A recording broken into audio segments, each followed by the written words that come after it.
AITA for hooking up with my friend's wife after she sent me a Flirty Valentine's e-card. I'm Chad, 25, and I swear I didn't mean for any of this to happen. I'm just a regular guy, single, laid back, the kind who'd rather crack a beer and watch a game than deal with drama. But here I am, spilling my guts to you all because I can't shake this guilt, and I need to know. Am I the asshole? It started a few weeks ago on a Friday night when I was sprawled on my couch, espresso in hand, scrolling my phone. The plan was simple: hang with my buddy Kyle, catch the Lakers game, maybe order wings. Then my phone buzzed, and everything went sideways. It was an e-card. One of those cheesy Valentine's Day ones with 2 red hearts pulsing on the screen. The kind you'd send as a joke. Except the message wasn't a joke. Be my boyfriend. Happy Valentine's Day. And it was from Kathy. Yeah, Kathy. 26. Married to my best friend Mark, the kind of woman who lights up a room without even trying. I blinked at my phone, the espresso turning bitter in my mouth. My thumb hovered over the screen as I zoomed in on those hearts, glowing like some weird Roman gesture. Was she drunk? Pranking me? I mean, she's married. To Mark. My brain short-circuited, but I typed a quick thanks anyway, keeping it casual like I wasn't freaking out inside. Let me back up. Mark and Kathy have been in my life since college. We met sophomore year, bonding over cheap tequila, shots, and cramming for finals in the library. Mark's this tall, wiry guy with a dry sense of humor, engineer type, always tinkering with something. He's been my go-to for years, the friend who'd help me move a couch or talk me down when I'm pissed. Kathy, though, she's different. She's got this wild energy, all bright smiles and quick wit, with dark hair that falls just right, and eyes that make you feel like she's really seeing you. She's a graphic designer, always doodling on napkins or showing us her latest project. I'd be lying if I said I hadn't noticed her back in the day, but once she and Mark started dating, I locked that away. They got hitched 2 years ago, and I was the one toasting them at the reception, grinning like an idiot while they slow danced. We've stayed tight since then, the 3 of us. Game nights, barbecues, the occasional movie marathon, normal friend. Stuff. But lately, Mark's been slammed at work. He's an engineer for some big firm, always jetting off to fix whatever broke at whatever site. Kathy's been texting me more because of it. Little rants about how he's never home, how the house feels too quiet. He's gone again, Chad, she'd type, followed by a sad emoji.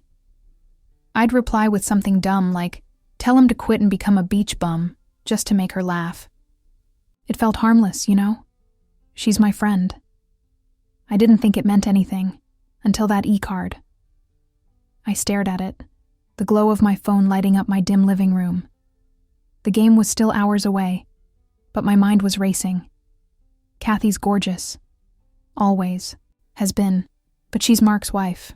My best friend's wife. I tossed my phone on the cushion like it burned me, trying to focus on the TV flickering in the background. Maybe it was nothing. A dumb joke. She'd probably text me a haha, gotcha any second. Except she didn't. Instead, my phone buzzed again. A new message. I'm sorry, I was kidding. Don't tell Mark, okay? Just joking. I let out, a breath I didn't know I'd been holding, and typed back. No worries, Kathy. Like it was all cool. But it wasn't. Her next text came an hour later, and this one hit different. I'm really lonely, Chad. Mark's been working late, all week. I'm going stir-crazy.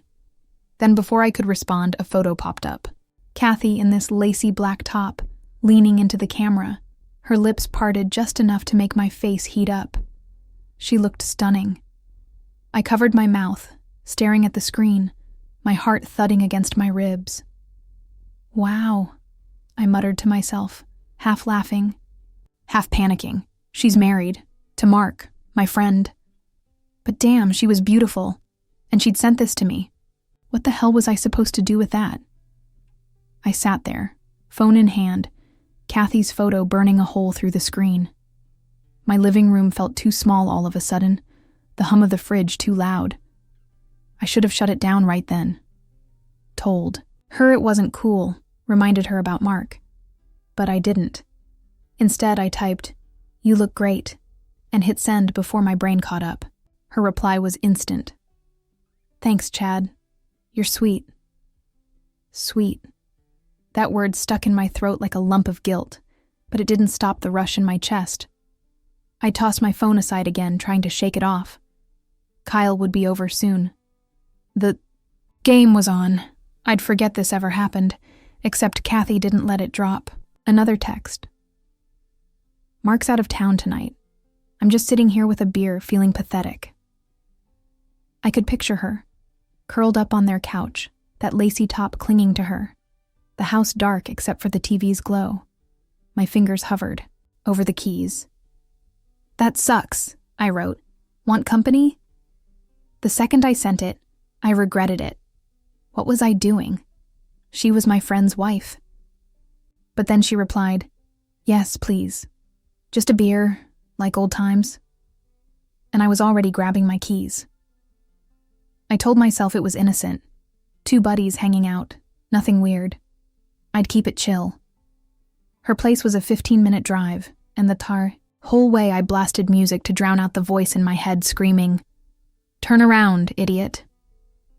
When I pulled up, their little ranch house looked the same as always.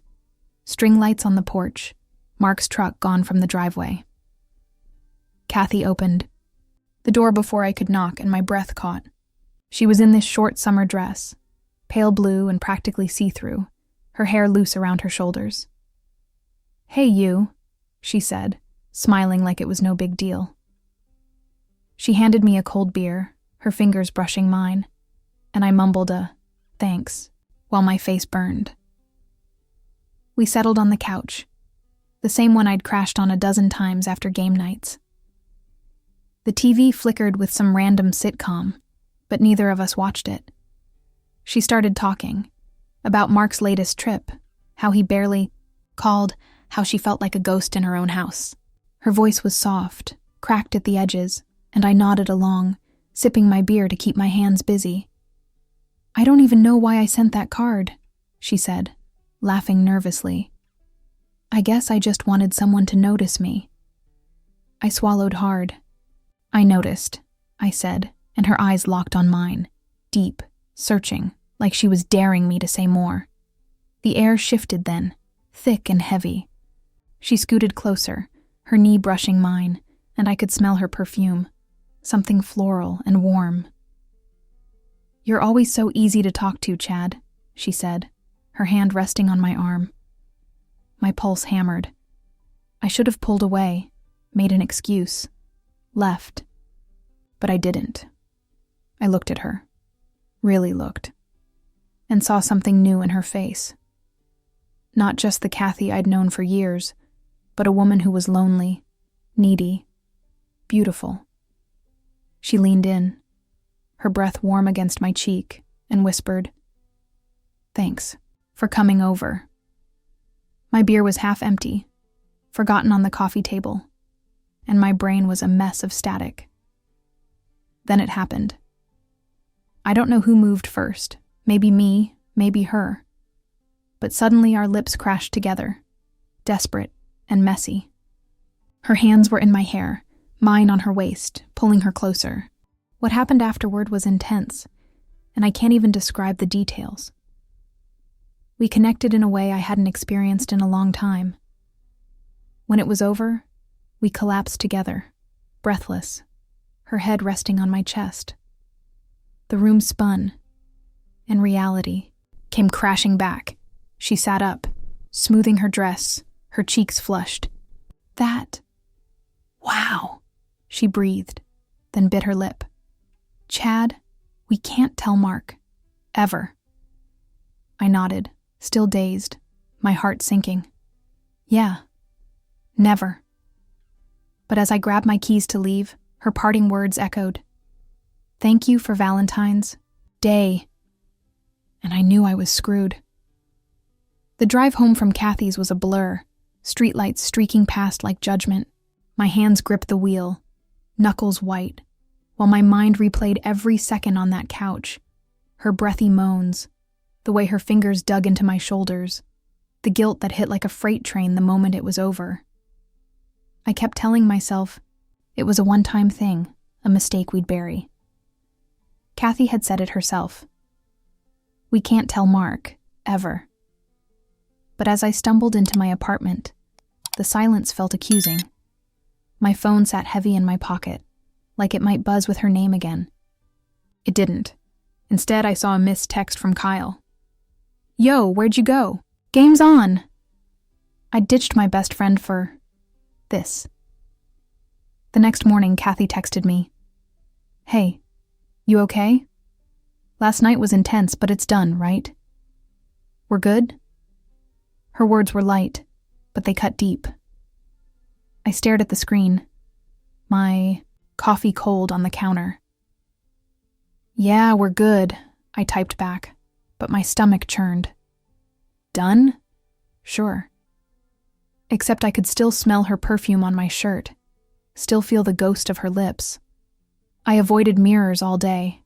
Didn't want to see the guy who'd just screwed over his best friend. Mark was out there, clueless, working his ass off while God, what was wrong with me? A week later, we all met up at a bar. Me, Mark, Kathy, and a few others. I almost bailed, but ghosting would have looked suspicious. The place was loud, all clinking glasses and bad pop music, but I felt like I was underwater. Mark clapped me, on the back, grinning. Missed you, man. Been too long. His voice was warm, same old Mark, and it twisted the knife in my chest.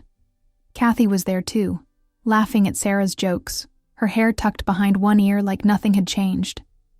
She caught my eye once, just a flicker, and I looked away fast. I downed my beer, hoping it'd numb the shame. It didn't. Then Mark started talking about work. Been rough, he said, swirling his drink. These trips are killing me, and I know Kathy's pissed. I'm trying, you know? Don't want to let her down. My throat closed up. I nodded like an idiot, muttering, Yeah, you're doing your best. Kathy shot me a look, sharp, almost pleading, and I excused myself to the bathroom. Splashing water on my face, I told my reflection to get it together. We'd agreed to move on. No one had to know. But when I got back, Sarah was watching me, her eyes narrow. You okay, Chad? You're acting weird, she said, loud enough for the table to hear. I forced a laugh. Just tired. She didn't buy it. Later, Kathy pulled me aside near the jukebox, her voice low. You're freaking out, aren't you? She whispered. Her perfume hit me like a memory, and I stepped back. I'm fine, I lied. She sighed, tucking a strand of hair behind her ear. Look, I'm sorry I dragged you into this. I've been a mess. Mark's been so distant, and I needed to feel something. My heart thudded. So it was nothing. Just a bad night? I asked. She hesitated, her eyes searching mine, and then she dropped the bomb. Not nothing. I've always kind of liked you, Chad. Even before Mark. I froze. The bar's noise faded to a dull roar.